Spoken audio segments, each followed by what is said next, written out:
The police officer stared at me, then at the deed in my hand, and finally back at Karen, who was practically shaking with rage. So you're telling me you own this entire lake? He asked, and in that frozen silence, with my neighbors watching and cameras rolling, I knew the truth. Karen's 15-year reign over this community had just shattered. But getting to that moment, it nearly broke me first. Acts.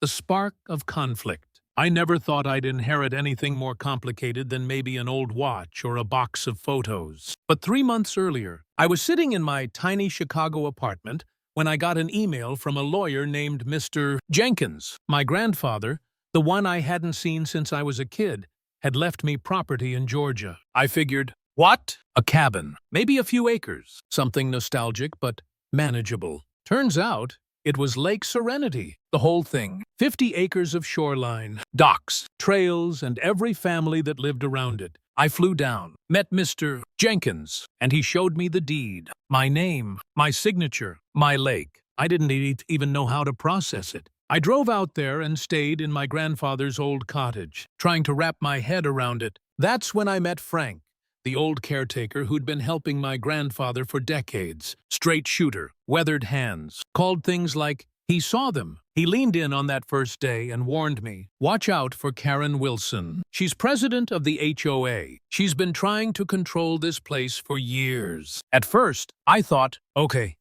an overzealous HOA president. Annoying, but survivable. Until she showed up. Picture this. I'm sitting on the dock one evening, still trying to convince myself this wasn't a dream. A sleek motorboat glides up. Out steps a woman in oversized designer sunglasses, perfect blonde hair, pearls around her neck, like she's running for office. Excuse me? She calls out, this is a private lake. Are you a guest of one of our members? I tell her, this is my house now. She smiles, introduces herself, Karen Wilson, president of the Lakeside HOA. And then, like it's the most natural thing in the world, she says, of course, you'll need to sign our membership agreement. $750 a month, not optional. I remember thinking $750 a month. For what permission to sit on my own dock? I tell her I'll look into it. She leans closer, smile sharp as glass. No, you'll sign. Everyone does. Everyone except me. A week later, she's banging on my front door with her husband Doug, the HOA treasurer, and another board member. She waves papers in my face, says my exemption expired with my grandfather's death, and I have 1 week to join or face consequences. I laughed it off at first. I shouldn't have, because that was the moment the war began. Acti?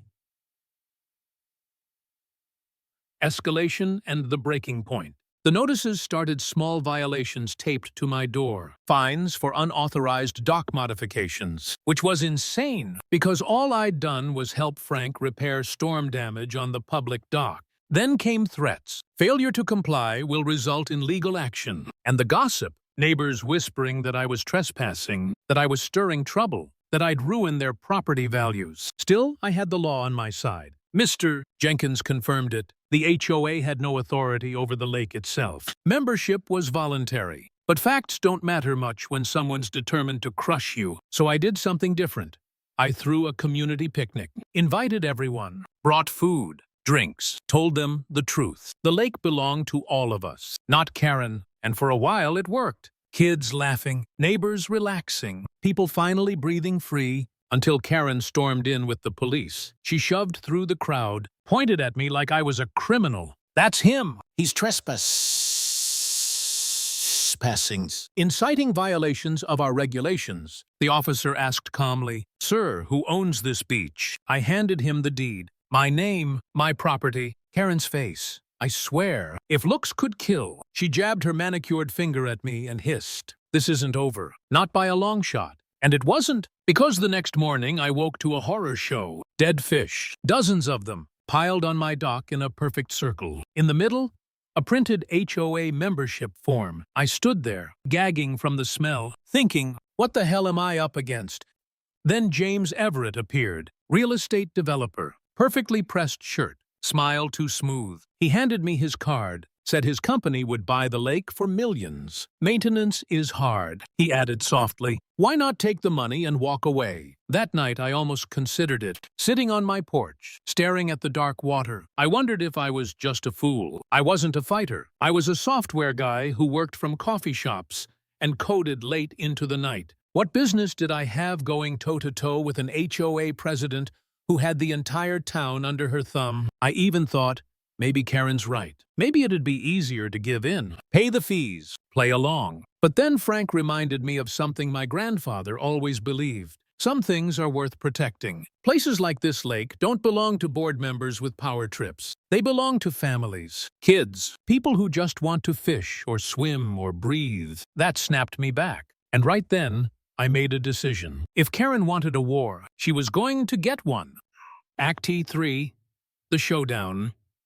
Karen escalated first. She called a press conference on my own driveway. Cameras, reporters, HOA board members lined up behind her like she was a senator. She waved forged documents proving I'd agreed to sell the lake to developers. I stormed outside, the real deed in my hand. That's a lie. I told the cameras, I have never and would never sell this lake. Karen smirked, pulled out another paper, a letter of intent complete with my forged signature. She held it up like it was gospel. I'll never forget the murmurs in the crowd, the suspicion in my neighbor's eyes, and the cold certainty in Karen's voice when she said, "So, are you calling me a criminal?" 2. That was the moment I realized she wasn't just lying. She was desperate. And desperate people slip. Because in the heated exchange, when residents started shouting about unfair fines, banned grandkids, endless harassment, Karen cracked. She snapped back. I built this community. I made it exclusive. Desirable property values tripled because of me. And you, she stabbed a finger at me. You're trying to ruin it all. The room went dead silent.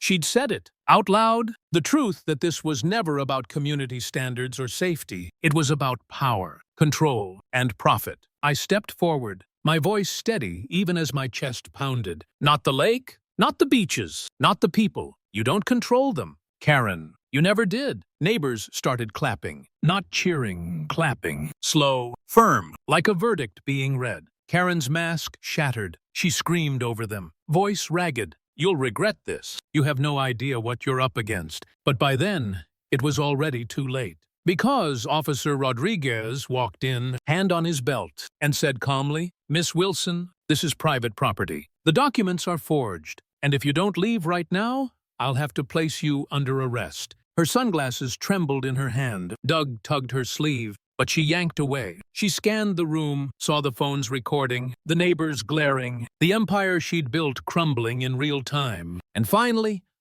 she turned on her heel and stormed out.